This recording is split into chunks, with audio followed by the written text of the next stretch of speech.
नमस्कार। सनातन विचार की YouTube चैनल में आप सभी का स्वागत है। आज की इस वीडियो में हम जानेंगे कि प्राचीन भारतीय वैज्ञानिक जिन्होंने चिकित्सा, गणित, खगोल विज्ञान, प्रौद्योगिकी, वास्तुकला, रसायन विज्ञान जैसे अनेक क्षेत्रों में कितना महत्वपूर्ण योगदान दिया था। सबसे पहले इंट्रोडक्शन से स्टार्ट करते हैं। भारत को विज्ञान, दर्शन, साहित्य, खगोल विज्ञान, वास्तुकला आदि के क्षेत्र में महत्वपूर्ण योगदान के साथ साथ अपने लंबे समय से चले आ रहे सभ्यगत इतिहास के लिए भी जाना जाता है। क्या आप जानते हैं शून्य की खोज भारत में हुई थी? महर्षि कणाद ने दुनिया को परमाणु की अवधारणा दी थी। आयुर्वेद जो चिकित्सा की एक शाखा है, भारत द्वारा दी गई थी। भारतीय वैदिक शास्त्रों के अनुसार पृथ्वी की आयु लगभग 3 से 4 अरब वर्ष है, जो पृथ्वी की वास्तविक आयु के बराबर है। भारतीय परिदृश्य भारतीय वास्तुकला और स्मारकों के उदाहरण से भरा पड़ा है। यह रसायन विज्ञान के क्षेत्रों में तकनीक के विकास को भी दर्शाता है। कुतुब मीनार के पास लोहे की मूर्ति जो अभी भी जंग मुक्त है, उसी के बेहतरीन उदाहरणों में से एक है। और यहाँ ध्यान देने वाली सबसे महत्वपूर्ण बात यह है कि प्राचीन वास्तुकारों को बिना किसी प्रयोगशाला के इन तकनीकों को विकसित करने के लिए जाना जाता था। इस प्रकार प्राचीन भारत के वैज्ञानिकों और उनके निष्कर्षों से प्रेरणा और मार्गदर्शन प्राप्त करने के लिए गणित, चिकित्सा, खगोल विज्ञान आदि के क्षेत्रों में फैले उनके योगदान के बारे में जानना जरूरी है। तो आज हम उन्हीं के बारे में बात करेंगे। सबसे पहले हम प्राचीन गणितज्ञों के बारे में जानेंगे जिन्होंने गणित के क्षेत्र में बढ़त हासिल की थी। कुछ ही दिग्गज और गणित के क्षेत्र में उनके योगदान का हम अभी वर्णन स्टार्ट करते हैं। सबसे पहले है बोधायन। बोधायन 7वीं से 8वीं शताब्दी ईसा पूर्व के आसपास एक प्रसिद्ध भारतीय गणितज्ञ थे। सबसे प्राचीन शुल्ब सूत्र ग्रंथ उन्हीं के नाम से जाना जाता है। बोधायन शुल्ब सूत्र। शुल्ब सूत्र ज्यामिति के प्राचीन ग्रंथ है। बोधायन को विशेष रूप से पाई का मान का बहुत ही निकट मान प्रदान करने के लिए जाना जाता है।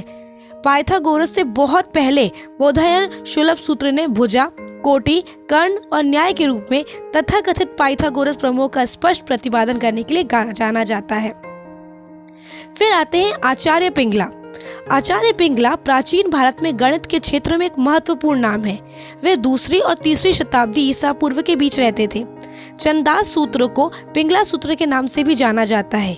यह उनका काम है जिसके माध्यम से उन्होंने बाइनरी संख्या प्रणाली के विकास में योगदान दिया। उन्होंने बाइनरी डिजिट का प्रणेता माना जाता है।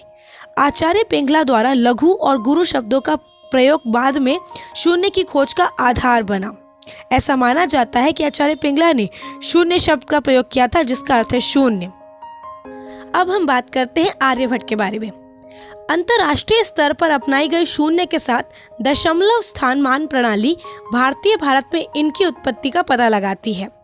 वैदिक संहिताओं में मान्यता प्राप्त दशमलव स्थान मान मोड आर्यभट्ट के बाद से शुरू होने वाली गणितीय खगोलीय ग्रंथों में स्पष्ट रूप से प्रतिपादित है। आर्यभट्ट 5वीं शताब्दी के महान गणितज्ञ और खगोल शास्त्री थे। ऐसा कहा जाता है कि उन्होंने 23 वर्ष की अल्पायु में आर्यभट्टीय ग्रंथ लिखा था। आर्यभट्टीय गणित और खगोल विज्ञान की एक पुस्तक है, जहां आर्यभट्ट ने कई अन्य चीजों के बीच दशमलव के उपयोग का उल्लेख किया है। ग्रहों की दूरियों की गणना में दशमलव प्रणाली और शून्य के महत्व पर ध्यान देना दिलचस्प है। अब बात करते हैं ब्रह्मगुप्त के बारे में। ब्रह्मगुप्त उज्जैन के स्कूल से संबंधित हैं। वो सबसे प्रमुख गणितज्ञों में से एक है। ऐसा कहा जाता है कि वह शून्य को संख्या के रूप में उपयोग करने वाले पहले व्यक्ति थे। उन्होंने कई गणितीय सिद्धांतों का भी प्रयोग किया, जिनमें से एक है गुणन विधि और उसी में स्थानीय मान का प्रयोग, जो आज भी प्रचलन में है। भारतीय गणितीय ज्ञान को विश्व में फैलाने का श्रेय इन्हीं को दिया जाता है। अब बात करते हैं भास्कराचार्य की। भास्कराचार्य 11वीं और 12वीं शताब्दी में प्राचीन भारतीय खगोल शास्त्रियों और गणितज्ञों में सबसे प्रसिद्ध नामों में से एक है। प्रसिद्ध अंक गणित, बीज गणित, त्रिकोणामिति और ग्रहों की गति से युक्त स्मारकीय ग्रंथ सिद्धांत शिरोमणि उन्हीं का योगदान है। अब हम जानते हैं भारत के आयुर्वेद के बारे में। भारतीय आयुर्वेद आचार्य, क्या आप जानते हैं कि आयुर्वेद को दुनिया की सबसे पुरानी औषधीय प्रणाली के रूप में जाना जाता है? आयुर्वेद का शाब्दिक अर्थ जीवन का विज्ञान है और यह लगभग 5000 वर्ष पुराना है। चलिए अब उन आयुर्वेद आचार्यों के बारे में जानते हैं जिन्होंने इस क्षेत्र में बहुमूल्य योगदान दिया था। सबसे पहले बात करेंगे आचार्य चरक की। आचार्य चरक को आयुर्वेद का जनक कहा जाता है। ये राजा कनिष्ठ के वैद्य थे। उन्होंने रोगों और उनके कारणों और उपचारों का विस्तार से अध्ययन किया और अपने सभी विचारों को चरक संहिता पुस्तक में एकत्र किया, जो आयुर्वेद की प्राचीन और प्रमाणिक पुस्तकों में से एक है। ऐसा पता चलता है कि आचार्य चरक न केवल संपादित किया बल्कि पाठ को पूरी तरह से संशोधित किया, इसे आवश्यकता के अनुसार विस्तारित किया और प्रचलित प्रमाणिक ज्ञान के आधार पर इसे एक ग्रंथ के रूप में नया आकार दिया गया। दरअसल आज की आयुर्वेदिक चिकित्सा पद्धति की नींव आचार्य चरक ने ही रखी थी। अब बात करते हैं महर्षि पतंजलि की। महर्षि पतंजलि को योग सूत्र के संकलनकर्ता के रूप में जाना जाता है, जो योग अभ्यास पर सूक्तियों का एक महत्वपूर्ण संग्रह है। उन्हें चिकित्सा के एक अनिर्दिष्ट कार्य के लेखक के रूप में भी जाना जाता है। आगे बढ़ते हैं और अब भारतीय खगोल विज्ञान के बारे में जानते हैं। गणित और खगोल विज्ञान के क्षेत्रों में गहरा संबंध है। वास्तव में प्राचीन भारत में अधिकांश खगोल शास्त्री ही महान गणितज्ञ थे। उन्होंने खगोल विज्ञान के क्षेत्र में अपने काम के माध्यम से दो क्षेत्रों के बीच अंतर और संबंध को बड़ी ही खूबसूरती से डिफाइन किया था।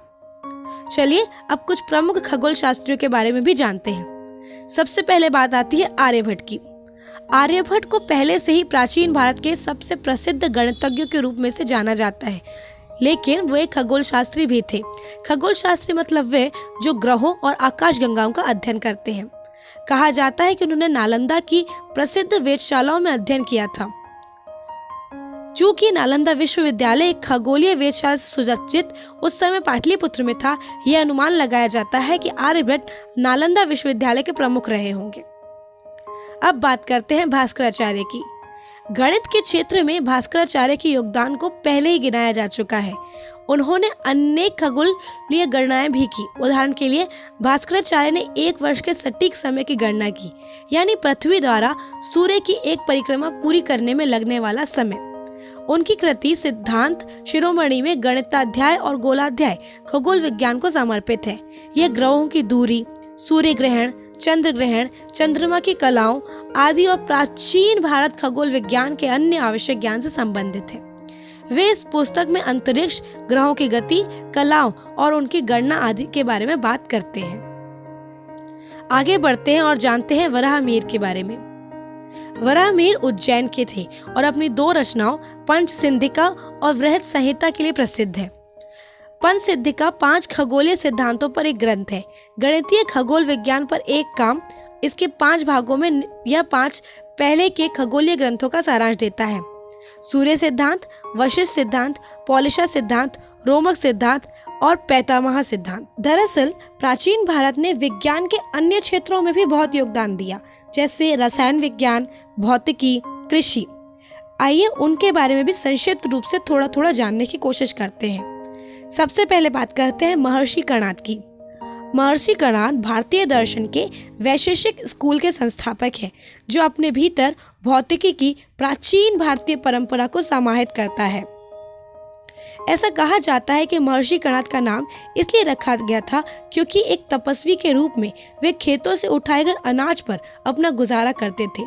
दिलचस्प बात यह है कि काना का अर्थ भी कण होता है और इसलिए कर्णाद का सुझाव है जिसने कणों के बारे में बात की। उन्होंने सबसे पहले कहा था कि पदार्थ का सबसे मौलिक भाग होता है उसका कण।